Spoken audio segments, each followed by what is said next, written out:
So today I just wanted to take a quick look at 2012's The Devil Inside. This is, I guess you could say, a unique twist in the fact that up until this point I had never seen a found footage style type film for, I guess you could say, the moral panic genre, if you will. I mean, it's definitely an interesting take. I like how they handle things here, which, it definitely does play straight. They're not treating this as a mockumentary or anything. It's very much handled as a very serious film with potentially very serious subject matter.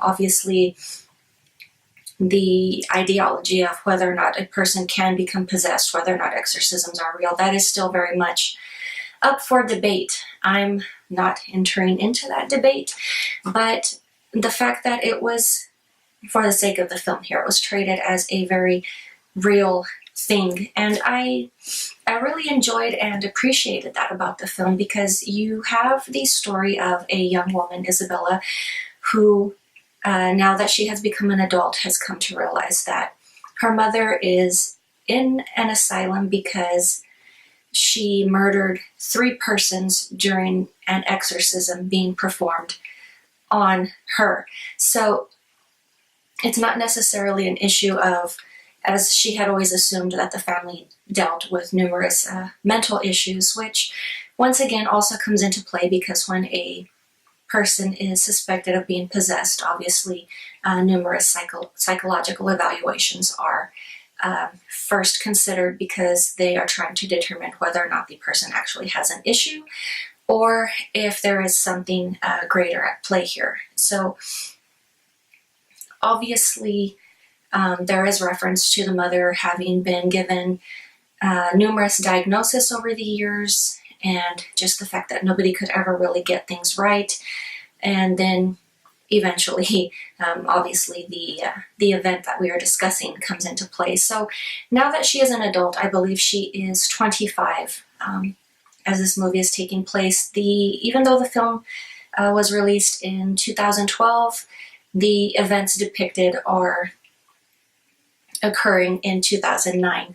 So this is very much, I guess you could say, it very much went the Texas Chainsaw route, is that they took an event, they are telling you that this is based off of things that actually did happen.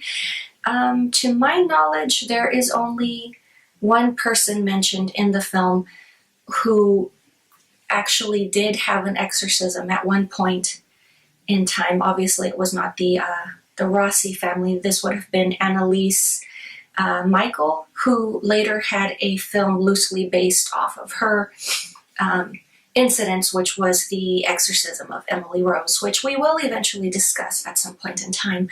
But I know Annalise Michael does come up as also a point of debate when discussing this film, so I just figured I would mention that briefly. But to my knowledge, she really does not come to play in this film. So there is also the, I guess you could say, the quote-unquote bogus website, which is advertised at the end of the film. For more information, seek out the rossifiles.com. This is a non-existent website. Yes, I did look. Why? Because how can I give you a proper review unless I look? So I looked. There was nothing. But I definitely found it a very unique and very interesting take. As I said, I love how the material was treated and handled. I think it is a great depiction, not necessarily a case study in this scenario, as a great deal of these films do tend to become at some point in time, but the fact that you do have this 25-year-old woman, she's looking for answers. Obviously, she's gone the majority of her life without her mother present, so she's basically just trying to fill in these gaps, which quite understandably any person would. I mean, especially if you go the majority of your life assuming a parent is ill. When you are of age, maybe you at some point in time may consider investigating their background, but then later realizing that there is a supernatural element that also got thrown into play here. I mean, that definitely does, I guess you could say, up the ante a bit. So I also like the fact that obviously the mother had been transported to Italy for quote unquote treatment.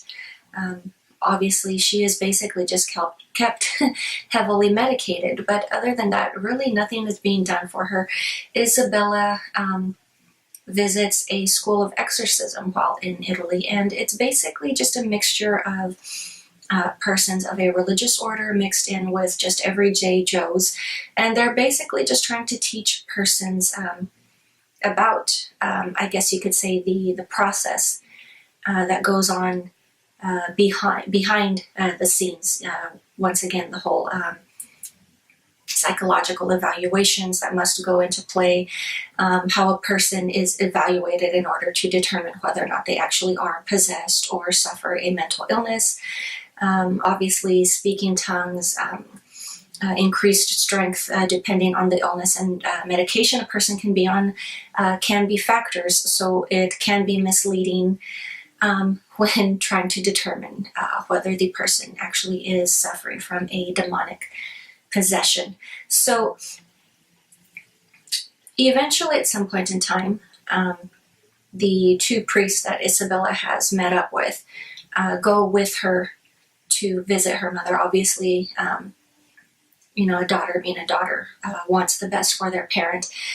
She is insistent that yes, her mother is possessed because her mother made reference to an abortion that she had had. Obviously, mother and daughter were literally only meeting for the first time in years, so there is no logical way mom could have known that Isabella flipped her kid, basically, and of course, one of the priests brings to light, well, she's speaking in various or changing accents. He brings this up as a point that potentially it can be the same as speaking in tongues. So they decide to investigate. Now, that's a misleading point in the film because there actually is, once again, a mental illness, which even if a person has never traveled to different or various states, countries, locations, whatever, the accent changes. What the name of that illness is right now, I do not know. But that's a misleading point in the film. I do like the scene where she sits in, I guess you could say, on a quote-unquote exorcism. Obviously, the young woman in question is not released, but it's a very compelling scene because the young woman, she's obviously contorted up in this odd sitting position. She's obviously been restrained to her bed for her own safety as well as the safety of others. And it actually is just, I guess you could say, if you let it get to you, it is kind of one of those creepy scenes. I mean, she really doesn't do like the whole voice change or anything like that, which, if you've ever, studied case tapes and whatnot, I mean, people's voices don't actually change in the way that they do in film, obviously. I mean, obviously you have a deepening of the voice, but it becomes a bit more garbled because you have human vocals. They can do only so much, even if there is a entity channeling through, there's only so much manipulation that the voice can take before the vocals actually break. So, to some degree, I don't know, voice changing always seems to be like one of the main points of interest for everyone, even when, looking at the whole bogus, church revival type style exorcisms, in which names of demons come to light. And I'm like, those are, ancient deities. They're not demons. Go sell your nonsense somewhere else, But, it's just interesting, the fact that the whole topic of exorcism, I mean, even in this day and age, still very much holds interest, especially with all of our medical advancements, technology, whatnot. There's always just, I guess you could say, that interest in the arcane, if you will. Definitely it makes it interesting in the fact that maybe people have not really wandered from their earth roots as much as we think we have. The fact that we hold some sort of a desire or an interest in practices of the past. Whether or not you're arguing the for or against argument, it holds your interest. Even if you don't believe in it, if you take the time to argue with someone who does, you've basically fallen into that same trap. So, I can definitely see how the whole topic of exorcism on various aspects can be a very hot topic here. And the film does touch on it a little bit here and there. It just kind of pings at those numerous topics here and there, which, once again, I found it very interesting. It's a very clever film. It obviously doesn't try to present itself as something that's not. It's not trying to be preachy or sell anything to you. And yes, it does let you have the horror element as well, but it's more psychological in the sense that, it's more psychological in the sense that it allows you the time and opportunity to build up intention to where it allows the viewer to psych themselves out. And, everyone's experience is going to be different because, if the mind gets to wandering, it does what it does. So obviously everyone's scare factor threshold for fear is going to be different, which once again is, in my opinion, it was a very clever tactic for this film. So eventually the priests, as well as Isabella, they do make their way into the asylum. How on earth they managed to pull this off, I do not know, but they basically sedate her. They try to take some readings and determine whether or not she actually is possessed. Obviously, things definitely do get crazy from that point, and we later discover that Isabella's mother had actually been possessed by 4 demonic entities, not actually 1. And so there is that whole nifty issue of demonic transference, which we also witness during the film as one of the priests is performing a baptism. So, you can only assume what happened there. But it makes the rounds through the group. And then, of course, we are given just a very short or an abrupt conclusion before the film obviously cuts, because they are filming a documentary. So, unless somebody bothered to film an epilogue, which there isn't one, the film has to cut short like that. But, definitely very compelling stuff. It definitely gave me a lot to think about and consider, at least, from the fact that the whole parallel of how I guess you could say members of the cloth have to investigate and determine whether or not someone actually is possessed. So you've got that investigation aspect. You've also got Isabella, who, she wants the truth. This is her Mulder moment here, if you will. And she's conducting her own investigation, basically, and she's documenting this. So we've got a film documentary in the process of all of this. So I love that whole parallel where we see the various types of investigation going on throughout the film here. But yeah, I thought it was a really very well done movie.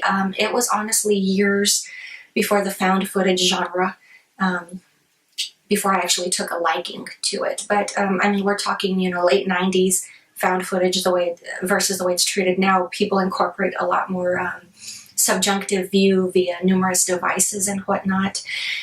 So the way that found footage nowadays has been approached has advanced greatly. So I really love that aspect. But regardless, I'm sure found footage eventually at some point in time, especially as technology continues to advance and more devices are incorporated in the way a found footage film is basically captured, I have no doubt that it will actually become, a respected subgenre, potentially maybe go off and become its own full-fledged genre at some point in time. But, I really liked the way that this film was treated. I enjoyed it very much. I literally have not seen it since its initial release. I think it holds up well. But that is pretty much all I have for you guys today, and I will talk to you later.